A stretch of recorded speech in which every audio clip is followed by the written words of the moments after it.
Los desacuerdos en hijos adultos suelen aparecer muchas veces patrocinadas por la influencia de la pareja, porque la pareja le dice, oye, eso no es normal, oye, ¿por qué no le decías a tu papá que no querés? Pero ¿por qué tenés que estar obligado a hacerlo? Pero si ya tenés la edad que tenés, amigos, pareja, te van avivando. Yo tengo que diferenciar. Te entiendo, hijo. No estoy de acuerdo, hijo. Son dos cosas diferentes que requieren esfuerzos diferentes. ¿Qué tal, amigos? ¿Cómo están? Bienvenidos. Vamos a hablar hoy de un tema muy importante, muy interesante para las familias. Hablaremos sobre cómo gestionar los desacuerdos dentro de la casa. Decíamos que tener desacuerdos en casa es absolutamente normal. Es más, es necesario, es útil, porque en general, Roque, nosotros aprendemos a socializar en la familia. La familia es el núcleo que nos indica sobre cómo necesitamos o cómo tenemos que comportarnos dentro de la sociedad, ¿verdad? Y si dentro de casa nosotros no sabemos lidiar con un desacuerdo, es decir, con que vos me estás diciendo una cosa, pero yo quiero otra o yo pienso otra, y esto genera una ruptura, un rechazo, una violencia incluso, ok, lo más probable es que luego en mi desenvolvimiento en la sociedad, en mi colegio, con mis amigos, con mis parejas, qué sé yo, puede ser que tampoco maneje bien los desacuerdos, ¿no? Los desacuerdos en casa empiezan desde que un recién nacido dice no o vuelca la cara para tomar un remedio.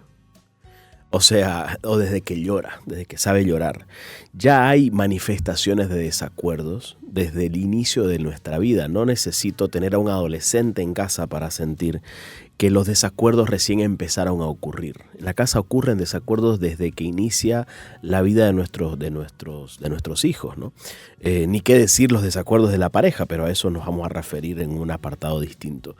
Entonces, es decir, los desacuerdos son parte, van acompañando la realidad familiar. Creer que son malas significa creer que estamos en un problema eterno ante el cual no podemos hacer nada. Yo creo que los problemas de los desacuerdos giran en torno a las actitudes que surgen en nosotros como resultado de esos desacuerdos o ante los desacuerdos en sí mismos. Con lo cual, lo que hace que la gente la pase mal, se estrese, se problematice, se empantane, se estanque en sus relaciones, es cuando tiene una mala comprensión del desacuerdo o lo administra o lo gestiona de una manera inadecuada, y de eso vamos a hablar el día de hoy. Pensemos en la rigidez y la hiperflexibilidad. En la rigidez no hay desacuerdos. Yo no tengo la posibilidad de decir no. No tengo la posibilidad de decir no me parece, no estoy de acuerdo, quiero otra cosa. Entonces, ahí hay un tipo de papá que dice, no, en mi casa nadie tiene desacuerdos. Todos hacen lo que dice el papá o la mamá. No te estoy preguntando, te estoy diciendo. Bueno, el que ya dice, el que ya responde ante eso, ya puede ser que sea más una amenaza, pero hablamos de los que de verdad no pueden decir que no, digamos, ¿no? Hoy hay cada vez más ese tipo de familias, pero puede ser un tipo de familia donde no hay desacuerdos por un lado negativo en la rigidez, pero también por el lado de la superflexibilidad. No hay desacuerdos porque en general podés hacer lo que querés. Todo, ¿no? vale.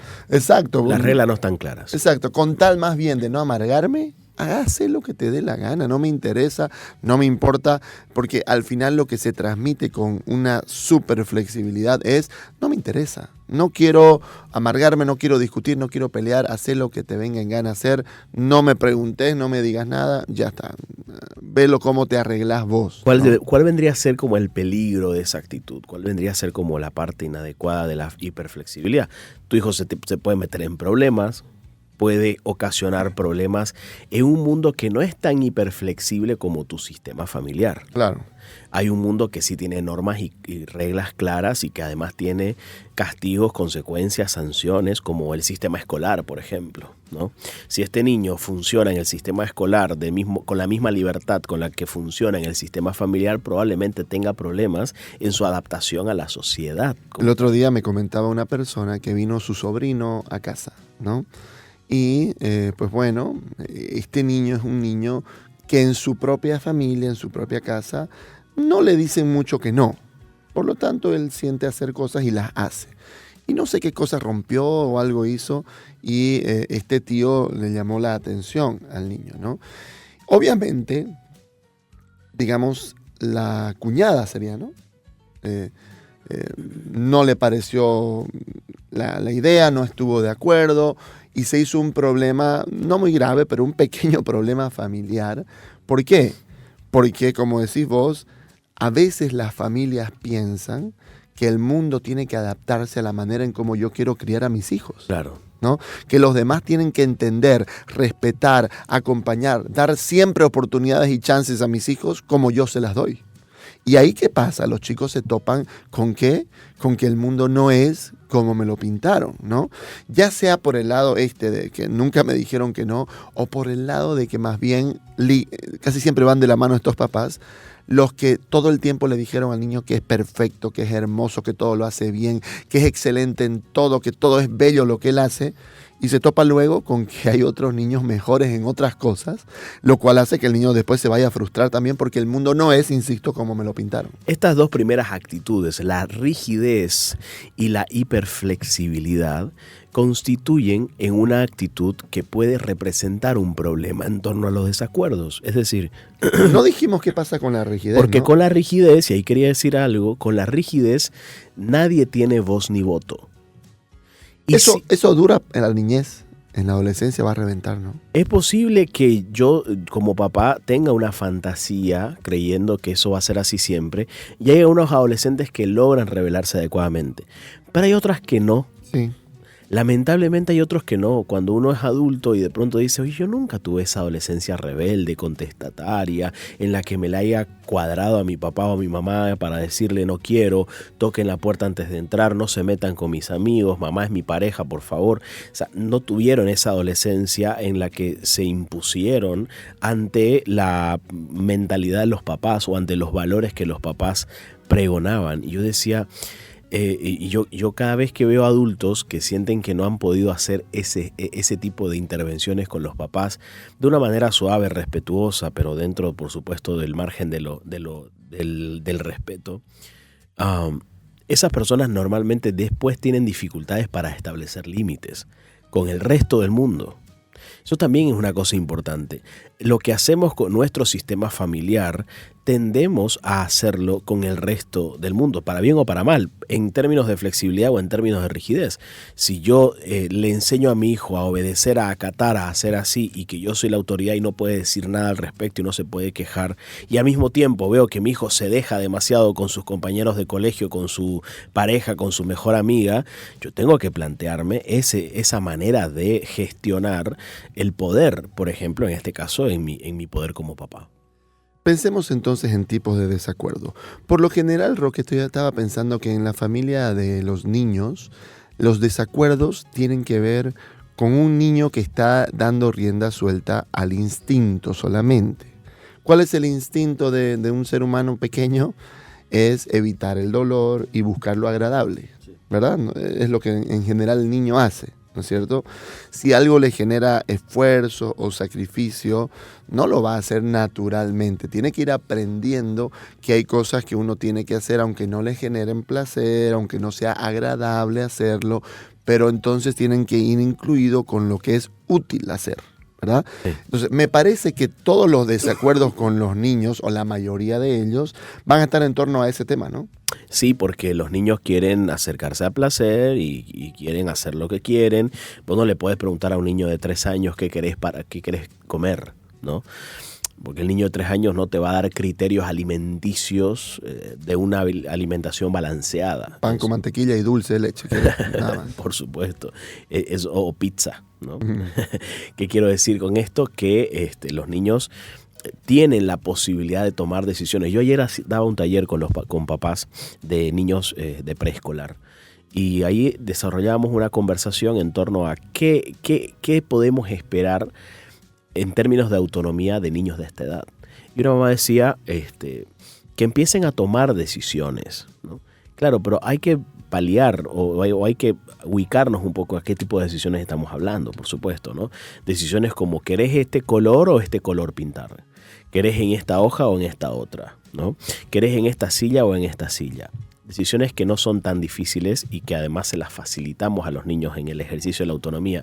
Pero en un lugar, en un hogar donde hay cierto margen de cosas a las que yo puedo elegir en las que dependen de mí, sí creo que le aporta mucho en términos de desacuerdos, porque va preparando a la familia para los desacuerdos donde yo ya tengo mi forma, mi manera de pensar, donde puedo concebir la idea de que yo puedo no estar de acuerdo en eso. Y eso me parece importante, cuando en la familia hay ese margen suficiente para poder pensar distinto e incluso para poder equivocarnos en caso de que eso sea así, entonces estamos en condiciones de poder manejar mejor ciertos conflictos. La clave para las familias con niños es que el niño va a empezar a hacer lo correcto, lo útil, lo que le conviene, en tanto realmente confíe en sus papás que se lo están exigiendo. Cuando se establece una relación amorosa de confianza, el niño va a entrar en un conflicto interior. ¿Por qué mi papá me lleva al médico? ¿Por qué me pone esto? ¿Por qué si me duele? ¿Por qué lo hace? Pero en la medida en que la relación sea de confianza, poco a poco el niño va a ir entendiendo que si papá me lo está pidiendo y papá me lo está haciendo notar, es porque quizás es lo mejor y porque es lo que tengo que hacer, ¿no? Por eso es que cuando uno entra a mirar, Roque, tristemente tantos casos de abusos, es muy terrible porque, claro, el niño muchas veces hace cosas porque sus adultos cercanos o responsables le piden que las hagan. Y porque entran en ese dilema, ¿no? El niño va a hacer lo que el adulto le propone porque siente que es lo correcto hacer. Un berrinche en un niño es un desacuerdo. Sí. Es la manifestación inadecuada de un desacuerdo. Y yo no puedo esperar a que mi hijo sea el que esté en su sitio, en su calma, para manifestar un desacuerdo. El niño expresa su desacuerdo de una forma disruptiva, de una forma enérgica, de una forma inadecuada. Los adultos tenemos la posibilidad de regularnos, de calmarnos a la hora de ver delante nuestro un desacuerdo como ese. Y si nosotros respondemos con calma, con regulación, que es lo que el niño necesita para calmarse en ese momento, es un padre, una madre calmado, que transmita esa calma, entonces la posibilidad de que ese desacuerdo se resuelva mejor es enorme. Al revés, si es que el papá reacciona con caos, al caos del hijo, que sugiere una interacción de este tipo, un berrinche, entonces lo más probable es que el desacuerdo genere un nivel de negatividad y de estrés enorme dentro del sistema familiar. Sí, si el papá quiere que el niño nunca haga berrinches, bueno, que se siente a esperar. Es natural, es normal, sí. Tiene que más bien, los papás tenemos que desarrollar la capacidad de poder lidiar con el berrinche, ¿no? Lidiar con ello. A veces lo que la gente maneja bien el berrinche en casa quizás, lo que no maneja bien el berrinche fuera de casa, porque obviamente el elemento de la vergüenza, de la mirada de los otros puede terminar siendo un problema. Cuando son adolescentes, el tema ya no solamente es el placer, evitar el dolor, hacer lo que quiero, lo que siento, lo que me gusta, aunque sigue habiendo algo de eso, pero ya ahora empiezan a haber desacuerdos de criterios. No estoy de acuerdo, claro. De criterios. Entonces, pensemos en algunos temas, por ejemplo, típicamente de desacuerdos de adolescente, como puede ser el uso de los dispositivos tecnológicos en estas épocas, por ejemplo, ¿no? O la injusticia, ellos señalan la injusticia. La comparación con los otros hermanos, sí, ¿no? Porque él sí, yo no. Las tareas de la casa, a los padres les cuesta un montón que los adolescentes hagan las cosas que tienen que hacer. Lavar su ropa, acomodar su cuarto, lavar el plato, barrer o ayudar a hacer cosas y tareas del hogar, y ahí es donde aparecen por qué él sí, por qué yo no, ya yo lo hice, que lo haga él, y a veces entran ahí en un constante conflicto porque no estoy de acuerdo que me pidas hacer esto, o simplemente no quiero hacerlo, ¿no? También hay adolescentes que se lanzan a desafiar los valores de la familia. Sí. ¿No? ¿Y dónde está escrito que tenemos que ir a la casa del abuelo todos los domingos? ¿No?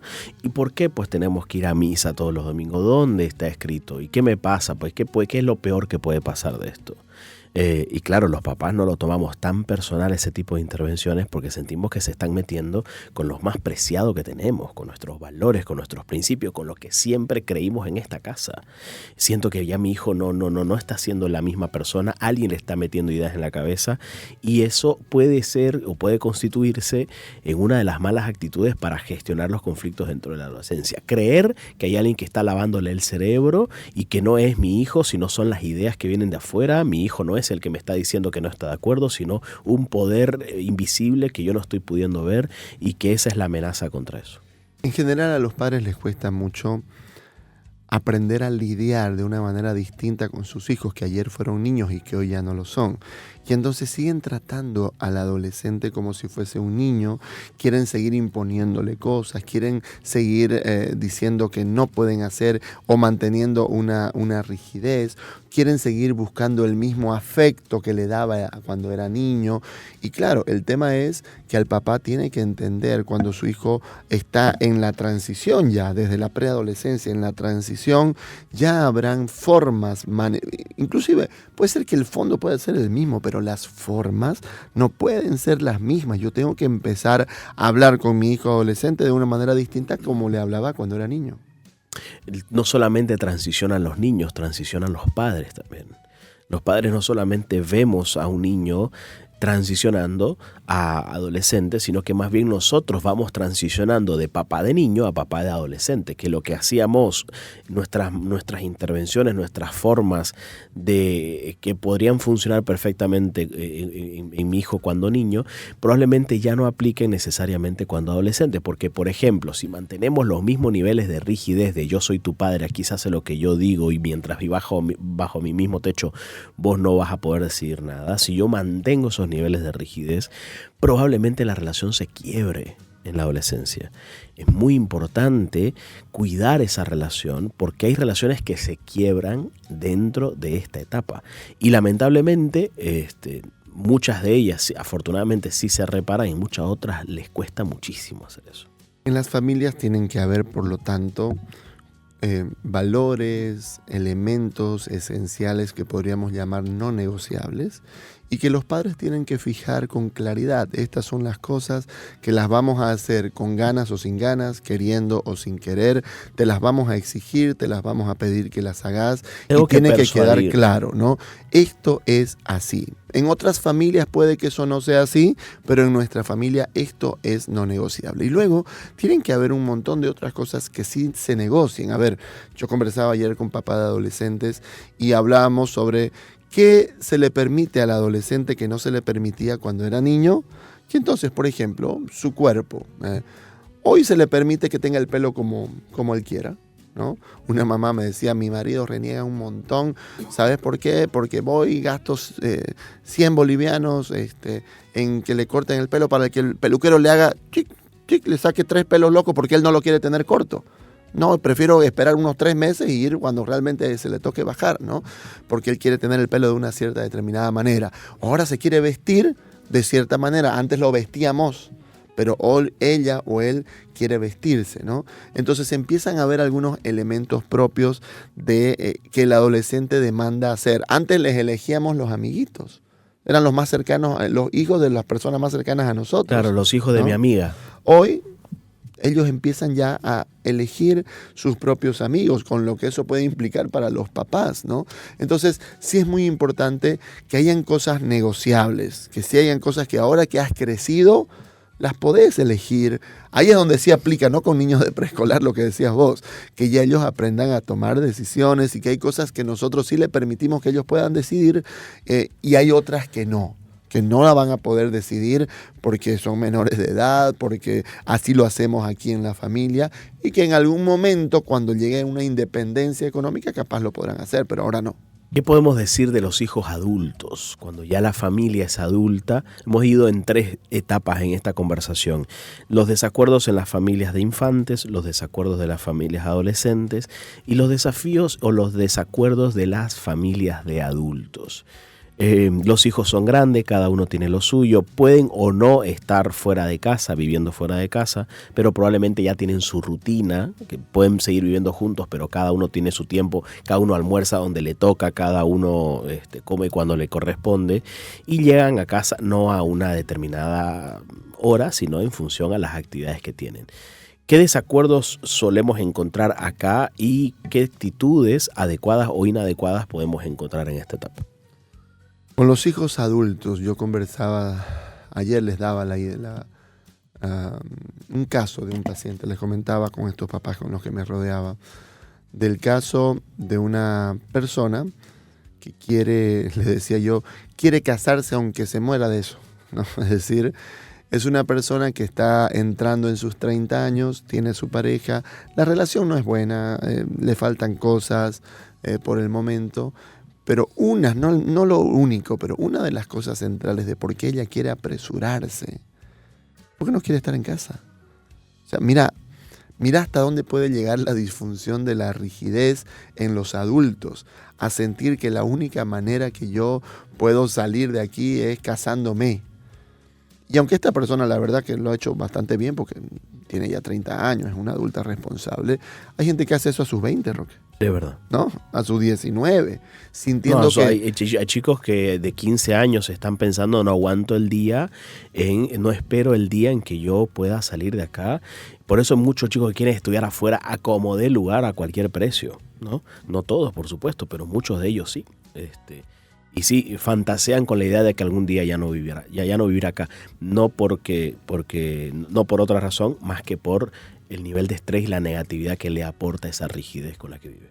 Claro, ¿no? Entonces, sí, mucho hijo adulto le cuesta poner freno y límites a sus papás. No lo pusieron cuando tenían que ponerlo en la adolescencia y los papás han ido avanzándole a la vida del hijo de manera de que hoy las decisiones que ese hijo toma, todo lo pasa por los padres. Hay como una dependencia demasiado grande, siendo que ya son adultos, lo cual no es tanto problema hasta que tienen pareja. Eso te iba a decir, los desacuerdos en hijos adultos suelen aparecer muchas veces patrocinadas por la influencia de la pareja. Porque la pareja le dice, oye, eso no es normal. Oye, ¿por qué no le decías a tu papá que no querés? ¿Pero por qué tenés que estar obligado a hacerlo? Pero si ya tenés la edad que tenés, amigos, pareja, te van avivando. O sea, te van encendiendo la luz de que probablemente eso no sea correcto, que ya no es la edad como para seguir funcionando de ese modo. Y entonces el hijo con esa actitud y con esa fuerza quizás empieza a encarar los primeros desacuerdos en su historia con sus papás. Y eso obviamente para una persona que nunca se había mostrado opositora a ciertas cosas del sistema familiar, cuando empieza a hacerlo a los 30, es como, ¿qué le pasó a esta persona? ¿No? Es decir, cualquier cosa, vos sos el culpable porque hay un sistema que se acostumbró a la idea de que vos no decías que no, de que vos no estabas en desacuerdo. Y ahora que venís a decir que no tenés tiempo, a decir que no lo vas a hacer o a mostrarte en desacuerdo, por supuesto que va a generar en todo el sistema una extrañeza porque hay hasta hermanos que ya se acostumbraron a eso. Sí, y además los conflictos... A ver, no hemos hablado mucho todavía, sí hablamos un poquito de la comparación en los adolescentes, pero hay padres que realmente lo peor que manejan es la discusión entre hermanos, ¿no? Claro. Lo peor que les pasa es, ok, no puedo ver a mis hijos discutir algo por mí y me vuelvo violento, incluso con tal de ver, no hagas eso con tu hermana, ¿por qué le decís eso a tu hermano? Y a veces ahí se suele castigar con más severidad al mayor, ¿no? El mayor es el que la pasa peor, porque claro, como siento que el mayor puede abusar del menor, entonces pongo justicia y el menor a veces se aprovecha al respecto, ¿no? Es más o menos la típica, ¿no? Que el mayor cuando no ven los padres le pega al menor y el menor tras que lo ve al padre le dice, mira, me pegó, y entonces el padre le pega al mayor y así más o menos va llevándose la cosa. Bueno, eso que en la adolescencia pareciera, bueno, no sé si normal, pero es una posibilidad que pueda ocurrir, que ojalá los papás lo manejen de otra manera, permitiéndole a los hermanos regularse solos. En algún punto en la adolescencia los hermanos tienen que regularse solos, porque si no, esos conflictos de adultos van a escalar y entonces los hermanos entre ellos van a romper relaciones, pero rápida y sin ningún tipo de consideración.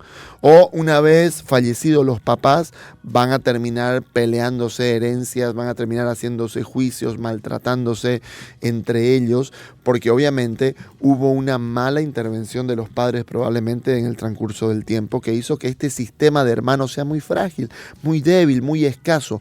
No termina siendo un sistema que se regula por sí mismo, sino que siempre necesita que de fuera lo regulen. Las familias adultas toman muchas decisiones entre hermanos.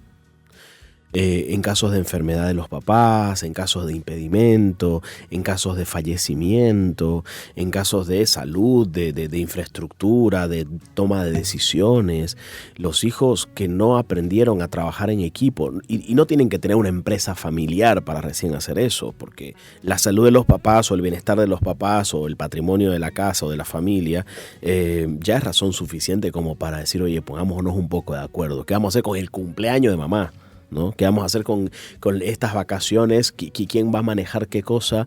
Entonces, claro, si los hijos estuvieron sostenidos por la intervención exagerada de los papás ante los conflictos del hogar, probablemente como sistema de hermanos deje mucho que desear porque no puede lidiar con los conflictos y con los desacuerdos. Algo que me parece muy importante mencionar con relación a las familias adultas es que hay desacuerdos de los papás con cómo llevan adelante la vida a sus hijos, cómo crían a sus nietos, cómo llevan adelante su relación de pareja, cómo tratan a su esposa o a su esposo, en qué negocios se meten. Y es delicado porque, claro, uno como papá dice, a mí me encantaría que mi hijo no tome este tipo de decisiones, me encanta, pero es como que a veces siento que no puedo hacer mucho más, yo ya le he dicho y él se rehúsa y yo ya no sé qué más decirle. ¿Qué pensás de ese tipo de conflictos? Claro, o sea, decíamos, yo a esta paciente que fue hace tiempo le decía, ¿y vos pensás que casándote se va a terminar esa relación de dependencia tuya hacia tus papás o esa intromisión de tus papás hacia vos? ¿Pensás que de aquí en adelante ya te casás y no se van a meter en nada?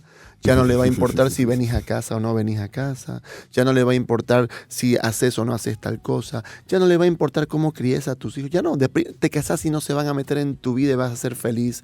Tenés que pensarlo 2 veces. Si esa es tu motivación para salir de casa, tenés que pensarlo 2 veces porque lo más probable es que eso solamente va a detenerse el día en que vos seas capaz de detenerlo. Y de decir, mamá, hasta aquí por favor, esto lo voy a ver yo con mi esposo, esto lo voy a decidir yo, solamente ahí, solamente cuando logres hacer eso y después lidiar con lo que viene. O sea, porque vos tenés que lanzar la bomba y luego saber que va a haber una onda expansiva de esa bomba y tenés que saber las consecuencias de decir, hasta aquí, no, eso no, papá, lo voy a ver yo. Porque la culpabilización, el hecho de que empiecen a manipularte, va a poder quizás ocurrir en un sistema muy rígido. Entonces la persona necesita aprender a limitar, más que limitar es relacionémonos entre adultos. Yo ya soy adulto, vos también sos adulto, relacionémonos de acuerdo a el tipo de familia que somos. Somos una familia de adultos. Solamente ahí, casándote o sin casarte, solamente ahí quizás va a mejorar esa forma de relacionarse. 2 comentarios finales. El primero, es posible que en los conflictos o en los desacuerdos de la familia adulta se basen en desacuerdos que no fueron resueltos en las anteriores etapas. Es posible que los desacuerdos que no fueron resueltos en esas anteriores etapas vayan creando el caldo de cultivo de lo que podrá significar después los conflictos de los adultos. Entonces, porque hay unos adultos que se rebelan como adolescentes a sus 27, 28. Es correcto. Y quizás eran esos adolescentes que no querían crear ningún problema porque el hijo menor estaba creando un problema y ahora que ya no tienen ese problema, pueden empezar a mostrarse tal y como eran y tal y como son. Pero ¿a dónde quiero apuntar con esto? Ya con esto cierro. No importa en qué etapa de la vida estemos, gestionar conflictos será cuestión de paciencia, Será cuestión de apertura a escuchar y a comprender antes de tomar decisiones o determinaciones, a no sobreintervenir en los conflictos, sobre todo cuando estos se tratan de hermanos o de la pareja de padres, porque hay hijos que sobreintervienen en la relación con los papás.